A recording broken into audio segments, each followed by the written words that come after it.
Hey everybody, it's Karen Dahlman, host of Creative Visions TV, and I've got Rodney here as usual. Hi you guys, how's it going? So we thought we'd pop on here. We've been talking to the guides already, so we already did all of our opening stuff. But they said they have a message for you guys and they wanted to talk a little further with you about this message. We, as always, don't know what they're going to say, but we're willing to channel and bring them through and see what they have to say to us today. Sound good, Rodney? I'm looking forward to it as always. All right, let's do it then. Okay, here we go, you guys. And don't worry if you're just tuning in. We will speed this up after calling out a few of the letters. We speed it up so you don't have to sit there through the whole laborious process. Y, O, U, W, O, R, R, Y, M, U, C, H, A,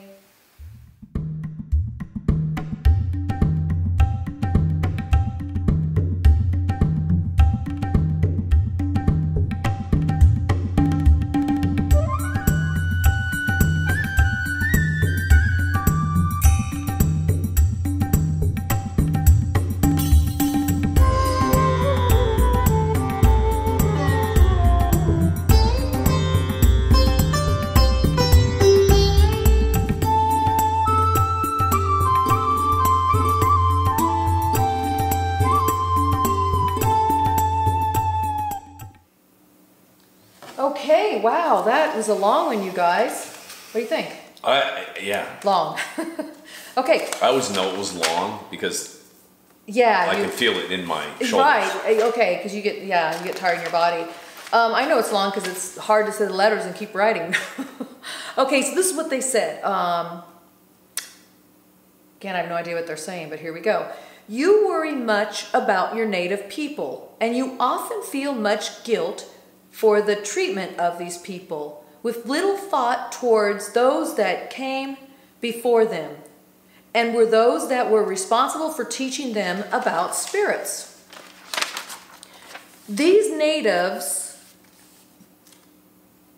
as you refer to them, were for the most part very dedicated to the tribe, much to the detriment of others that were weaker and not with large populations.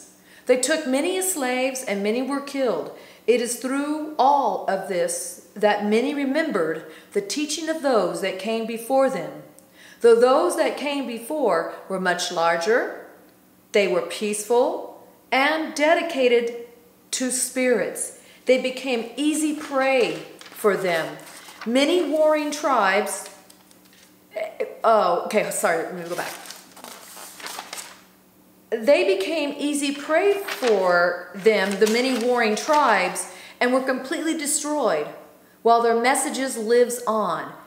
Did your natives talk to rocks, to animals, to trees? Yes, to all things. This was learned and passed forward to this day, and this is all thanks to the large ones that came before.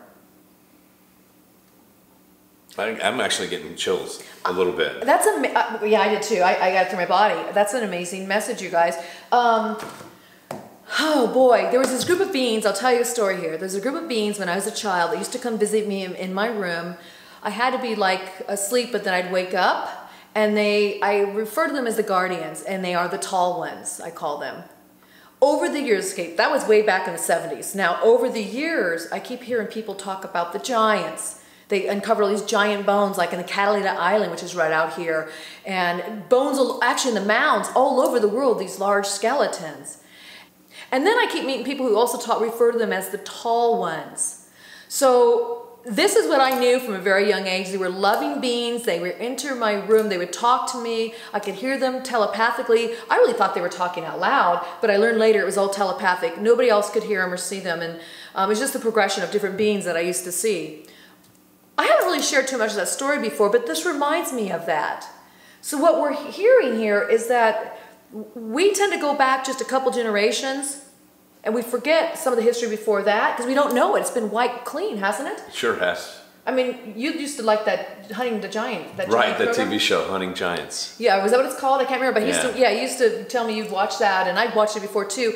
It's an exciting thing. So they are uncovering these skulls, and what we're getting here today is that they were not destroyers. This group that came were not. Instead, they were peaceful and loving. And then these tribes that we feel guilty about, and rightfully so, nobody should ever be treated poorly. They were also doing the same thing, but even worse, taking them as slaves. They were killing them. There was all these tribes warring. And because these giants were so peaceful, and I got to tell you, they're loving beings, super loving. Their energy is so unconditional, just like the guides, that they were taken advantage of and were killed. It's an amazing story. It's like we can almost write a storybook about this. Yeah. What are your thoughts? I remember seeing the pictures that were taken of the giants on Catalina Island. Mm-hmm. And that those bones were such an important thing that people from 12 to 16 feet tall, yeah. I mean, they literally had the bones and pictures of these catacombs of bones. And that they were turned over to the Smithsonian. Right. The thing that bothers me is Smithsonian now is saying, huh? What? What? What? What are you talking about? Because they don't want us to know. I really believe they don't want us to know. But yeah. conspiracy theories aside, okay. I do believe that there were giant people. Because of some stuff you saw and over the years. Now, you guys get this. President Lincoln talked about those large giants that he even saw. Back at the turn of the century, in the late 1800s, early 1900s, they had shows where they display these giant bones and take them around the country, and that's when Abe Lincoln referred to them. So we know there's something there that exists. But I love this message because it tells us that there was this group. They were very peaceful, and they were able to communicate with all beings, all sentient beings. So I want you guys to really think about that. I know we've talked about talking to animals on this show, talking to cryptids, mythological, so-called mythological characters, the cats, all different kinds of domestic pets. But you guys, you can also talk to rocks. Now, I had a great guest on here not too long ago, Deirdre Hay, who talked to her rocks. You guys, if you haven't seen that show, watch that show, because she was stuck in a terrible fire, and the fire took away our land, and when the rocks were going to come because of the water, the rain, and she stopped those rocks, so they talked to her and she talked to them. I think, aside from that, mm-hmm. if you don't mind me interjecting, we feel guilty. We're told we should feel guilty because of what we did to the Native American, and yet through it all, we have maintained,